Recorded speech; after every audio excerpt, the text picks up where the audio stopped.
പിന്നെ ഉപ്പേരി ഉണ്ടാക്കാൻ നോക്കുമ്പോൾ ഒന്നും കാണുന്നില്ല കേട്ടോ.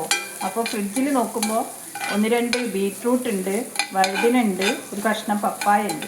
അപ്പോൾ അതെല്ലാം കൂടി കൂട്ടി ഒരു മിക്സഡ് ആയിട്ടുള്ള ഒരു ഉപ്പേരി ഉണ്ടാക്കാമെന്ന് വിചാരിച്ചു. ഇതാ സവാള ഇട്ട് വാട്ടിയിട്ടുണ്ട്.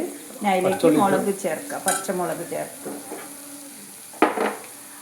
കുറച്ച് മഞ്ഞൾപ്പൊടി ഇട്ടു.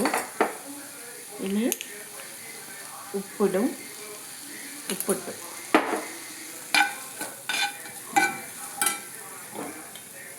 ഇനി നമ്മൾ ഉപ്പേരിക്കുള്ള കഷ്ണങ്ങൾ ചേർത്ത് കൊടുക്കുകയാണ്.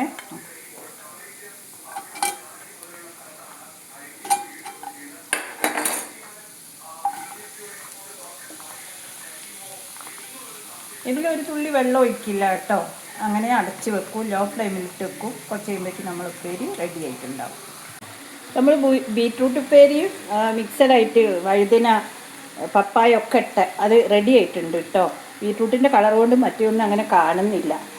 ഇതിൽ ഞാൻ കുറച്ച് കറിവേപ്പില ഇട്ടുണ്ട്. പിന്നെ നമ്മൾ ബീറ്റ്റൂട്ടിന് ഒരു ഇത്തിരി മധുരമല്ലേ, അത് കുറയ്ക്കാൻ വേണ്ടി ഞാൻ കുറച്ച് കുരുമുളക് പൊടി ചേർത്ത് കൊടുക്കുന്നുണ്ട് കേട്ടോ.